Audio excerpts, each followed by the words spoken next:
yaguye Sawuli irakwimika, iguha ibyo ugomba byose, byari kuba bike wari kuyisaba ikakongera. Kubera iki?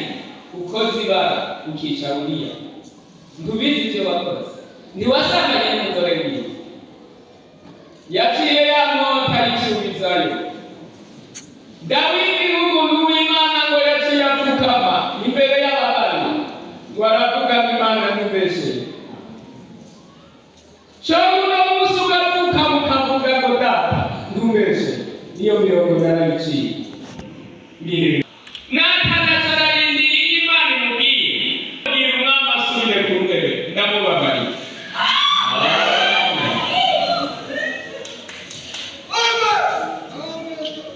Aravuga ngo mubwire yicare, ndamubabariye Dawidi.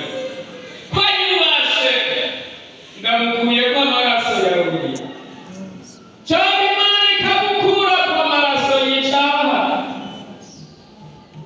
Uno munsi ikakubwira ngo urahari wewe. Bene data, mufutishe ibyabaye mu rugendo mumaze muri ino si, w'Imana ibamugisha. Kandi icyo gihe ingoma ya Dawidi yaciye ihama. Ingoma y'umwami ikomezwa n'imbabazi.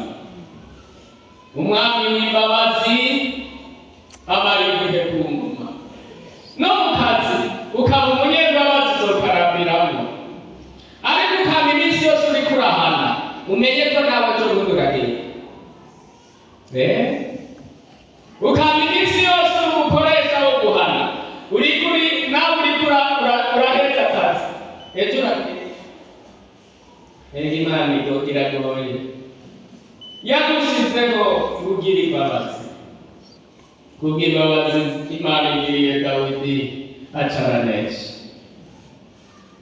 Bene data, igihe tumaze mu buzima, naho iminsi atari myinshi, mbega iragi twasize aho twaciye n'irihe? Mbega iragi dusigiye abana n'irihe? Mbega iragi ufise kuwo mwubakanye n'irihe? Mbega iragi ufise mu kazi naho waciye ryabaye irihe? Mwana mutoyi, iragi ufise kuwo mwirigwana, babana mwabanye ku ntebe y'ishure n'irihe? Imana iragomba kubavutira amaragi mabi, ngo iminsi mike musigaye yo kuba muri ubu buzima uyimara atajwi rikwagiriza mu mutima. Imana ibamugisha. Imbere yo gusaba ngo Mana mpa Herimoniya, nk'ibyo wasezeranye, banza uhanagure parukuru yawe y'ubuzima, umubwire Kristo ngo cishaho ya maraso yawe anyeze rwose ma, hanyuma ubone kumva ibyo wasezeraniye. Tugomba gusenga Imana. Kaze ufutirishe urubanza rwa mbere.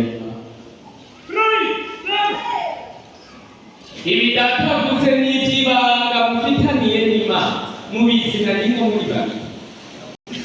Ariko udafise ikibazo cyo gupfukama abo bapfukama, kumupfukama ugere mu ntebe. Dawidi rero umwami yarapfukamye imbere ya Natani, yururutse imbere y'Imana.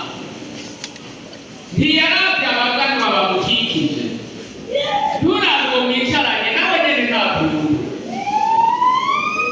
Uwo mwicaranye n'umurambi nawe nyene ntakuru. We nabivyeyi wawe gusa. None igihe wari kuragenda mwari kumwe, umurambi murondera kwiga. Ibi ngo ni ibintu Imana izinanirwa n'umuntu ari babiri. Ubundi rero ntumwiyumvire ko umureke ntacyo muzinanye. Ariko niwasanga ari ikintu uvuga ngo Mana iki carashikiye, ndasabye amaraso yawe agifute, hagurukira aho uri uvuge ngo ndemere ijwi ryawe rikubaho. Kuko kuyubaha nabyo ni ikintu gikomeye cyane.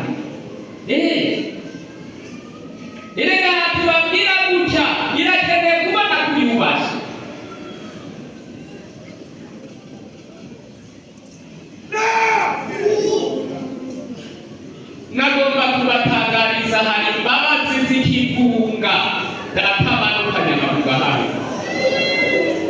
Izi ni imbabazi z'ikigunga aharira inipfa ku rututu. Kandi ngiri nirape ibi ntuharirwe mu mbabazi nk'izi ubuhovye cane kabisa, kuko ni Imana imanukana imbabazi igasuka amaraso kw'ishengero ryanyu kagenzi. Asante Baba. Ntutinye shobuja, ntutinye ubifuza kuvuga ngo ndi amen, ndicabona c'ukuri inkomoko y'ibyaremwe n'Imana. Ndabazi cane, ndabazi, ndatavuga ngo ndakuzi, ndakuzi, ndazi itangura ryawe, ndazi ingendo zawe, ndazi iyicara ryawe.